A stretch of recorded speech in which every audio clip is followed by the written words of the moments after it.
Halo, selamat datang di Suara Papua ID.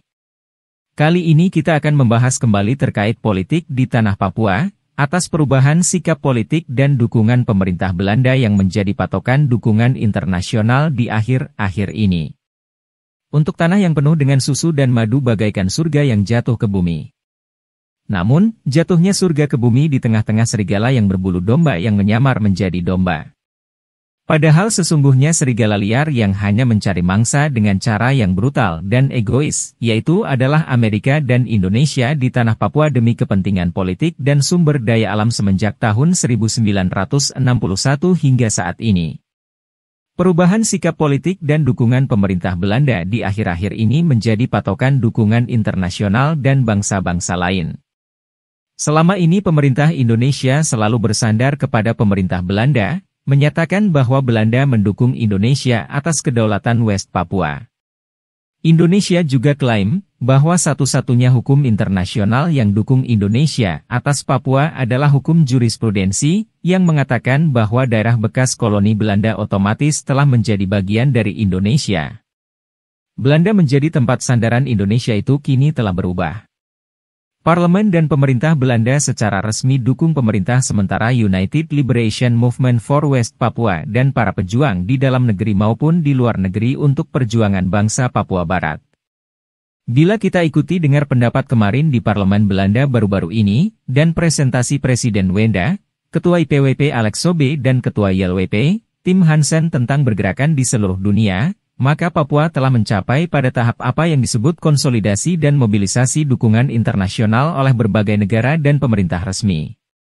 Dalam tahun ini Madrid Spanyol, UK, Inggris, Belanda, Uni Eropa, Fiji, Selandia Baru, Solomon Island dan ACP 79 negara dan di tahun 2023 telah mencapai 80 negara resmi pendukung.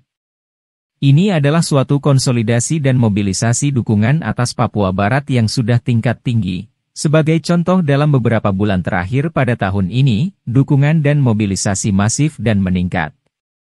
Di Melanesia khususnya PNG dan Fiji sebagai tempat sandaran Indonesia telah terjadi perubahan sikap politik.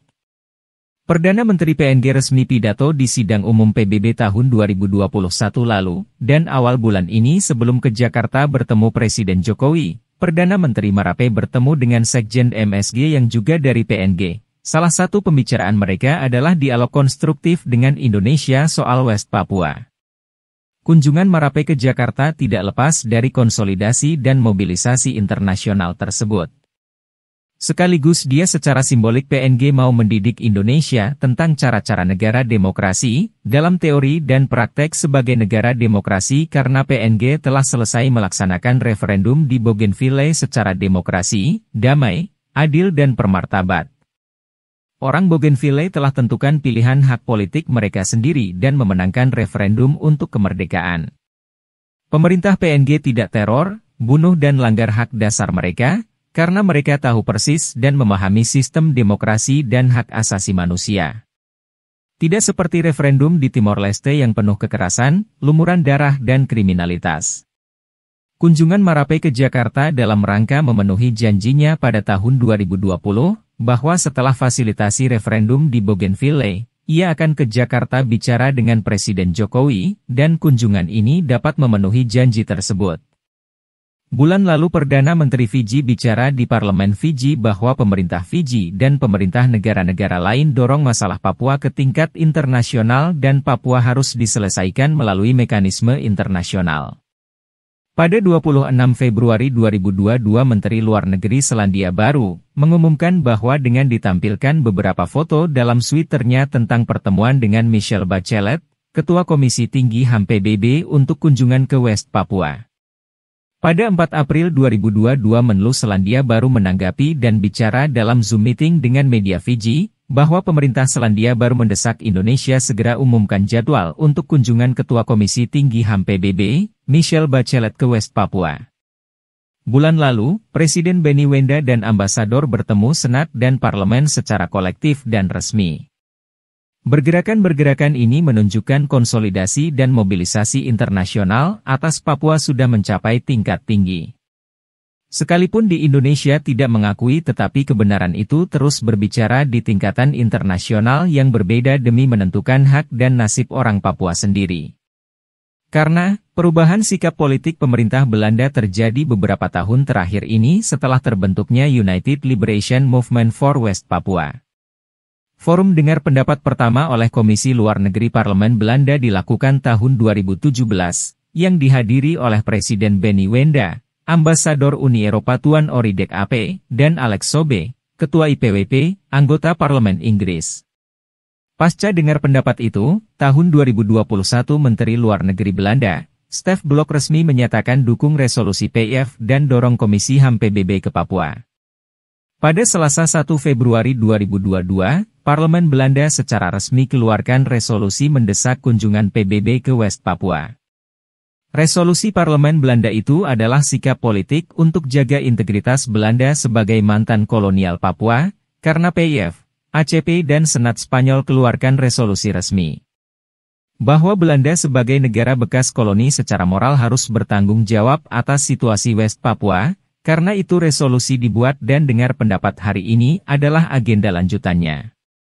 Perubahan sikap politik Belanda ini penting karena secara legal West Papua adalah bekas koloni Belanda, maka Belanda memiliki posisi resmi dan tanggung jawab moral terhadap kejahatan hak asasi manusia dan kemerdekaan bangsa Papua. Negara lain mengikuti kebijakan Belanda dan dukung kebijakan tersebut.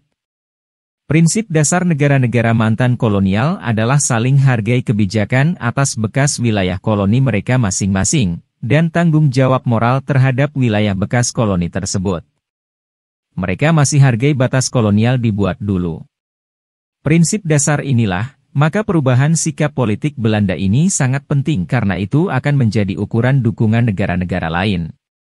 Salah satu hal penting dalam dengar pendapat ini adalah pengakuan Parlemen Belanda tentang posisi pemerintahan sementara United Liberation Movement for West Papua, bahwa dalam forum ini dipanggil, "Selamat datang Presiden sementara Benny Wenda," dan "Selamat datang Ambasador Uni Eropa Tuan Oridek AP." Bulan lalu Senat dan Parlemen Spanyol juga panggil Presiden sementara dan Ambasador. Sebutan Presiden sementara dan Ambasador memiliki nilai politis tinggi dan tahap awal dimulainya pengakuan atas posisi politik. Pengakuan anggota Parlemen Belanda atas posisi ini sangat penting karena implikasi politis luas dan sangat bermakna. Dalam dengar pendapat ini, muncul 5 agenda penting yang telah dibahas di antaranya sebagai berikut. Pertama, agenda membuka kembali sejarah Papua masa lalu. Dalam dengar pendapat mendorong pemerintah Belanda harus buka kembali sejarah masa lalu, terkait New York Agreement, Roma Agreement, Rekayasa Pepera, dan Resolusi PBB nomor 2405. Kita lihat di atas meja, salah satu anggota Parlemen Belanda terletak buku Profesor P.J. Droglever, Tindakan Pilihan Bebas. Buku ini dan banyak dokumen lain menjadi referensi untuk buka kembali sejarah Papua masa lalu. Kedua, agenda dekolonisasi. Agenda dekolonisasi menjadi satu agenda penting yang muncul dalam dengar pendapat ini, untuk bagaimana cara pemerintah Belanda mendorong agenda itu secara sistematis mengikuti langkah Timor Leste, Kaledonia Baru, dan Prancis Polinesia. Ketiga, peluang kasus Papua diajukan ke Mahkamah Internasional. Terkait dengan proses sejarah masa lalu, secara hukum tidak sah dan ilegal, posisi Indonesia di Papua masih ilegal secara hukum internasional. Proses sejarah yang ilegal ini berimplikasi kepada berbagai kejahatan dan kriminalitas Indonesia terhadap orang Papua.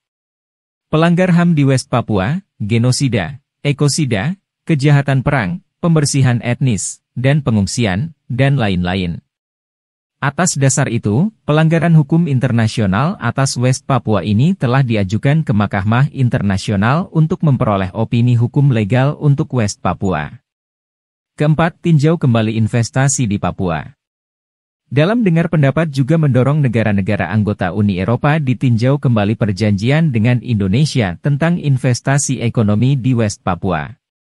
Karena Papua sebagai status pendudukan ilegal, maka hukum internasional larang negara-negara lain menanamkan investasi mereka di wilayah pendudukan masih status ilegal. Aturan ini juga telah diterapkan dalam kasus Sahara di Afrika Barat. negara-negara yang memiliki saham di Sahara telah ditarik kembali karena status politik masih bermasalah. Dengan dengar pendapat ini diharapkan negara-negara anggota Uni Eropa evaluasi kembali investasi mereka di West Papua. Di atas meja dalam dengar pendapat ini terletak juga Green State Vision berwarna hijau, yang merupakan laporan ekosida di Papua akibat eksplorasi sumber daya alam, kelapa sawit, tambang, kehutanan, dan lain-lain. Seorang anggota parlemen dalam dengar pendapat ini mengatakan perubahan iklim menjadi perhatian partainya dan parlemen Belanda. Ekosida di Papua itu menjadi perhatian dari banyak pihak. Untuk misi itu pemerintahan sementara United Liberation Movement for West Papua telah luncurkan misi negara sebagai Green State Vision. Sebuah visi revolusioner terhadap ekosida akibat investasi ekonomi dan eksploitasi sumber daya alam. Visi itu menjadi paket politik dalam diplomasi internasional, dan visi ini juga muncul dalam momen dengar pendapat ini. Kelima, kunjungan Komisi Tinggi HAM PBB. Dalam dengar pendapat mendesak pemerintah Belanda melalui perwakilannya di PBB untuk mendesak Komisi HAM PBB segera kunjungi Komisi Tinggi HAM PBB ke West Papua, untuk investigasi lengkap, transparan dan kredibel tentang berbagai kekerasan di Papua yang terjadi dari dulu hingga saat ini. Perubahan sikap politik pemerintah Belanda atas West Papua ini terkontribusi pada 6 hal. Pertama, pemerintah Indonesia menjadikan Belanda sebagai tempat sandaran atas aneksasi Papua telah runtuh dan tidak ada tempat. Kedua, klaim Indonesia atas aneksasi Papua sebagai miliknya karena bekas koloni Belanda berdasarkan asas hukum jurisprudensi, tidak berdasar dan tidak dukung posisi Indonesia di Papua. Ketiga, sikap resmi pemerintah Belanda dijadikan sebagai dukungan kedaulatan Indonesia atas Papua dan Indonesia yang selalu bersembunyi di balik sikap Belanda dari berbagai kejahatan kemanusiaan di West Papua yang telah runtuh. Keempat, memungkinkan pemerintah Belanda buka kembali sejarah masa lalu dan melakukan penentuan nasib sendiri. Kelima, memungkinkan pemerintah Belanda ambil sikap untuk mendorong agenda dekolonisasi West Papua ke PBB. Keenam, memungkinkan negara-negara Uni Eropa akan evaluasi investasi mereka di West Papua mengikuti kasus Sahara Barat. Dengan demikian, tidak ada tempat bagi Indonesia bersandar dan bersembunyi di atas tanah Papua. Suatu hari nanti bangsa ini akan bangkit dan memimpin dirinya sendiri. Wah, wah, wah, wah.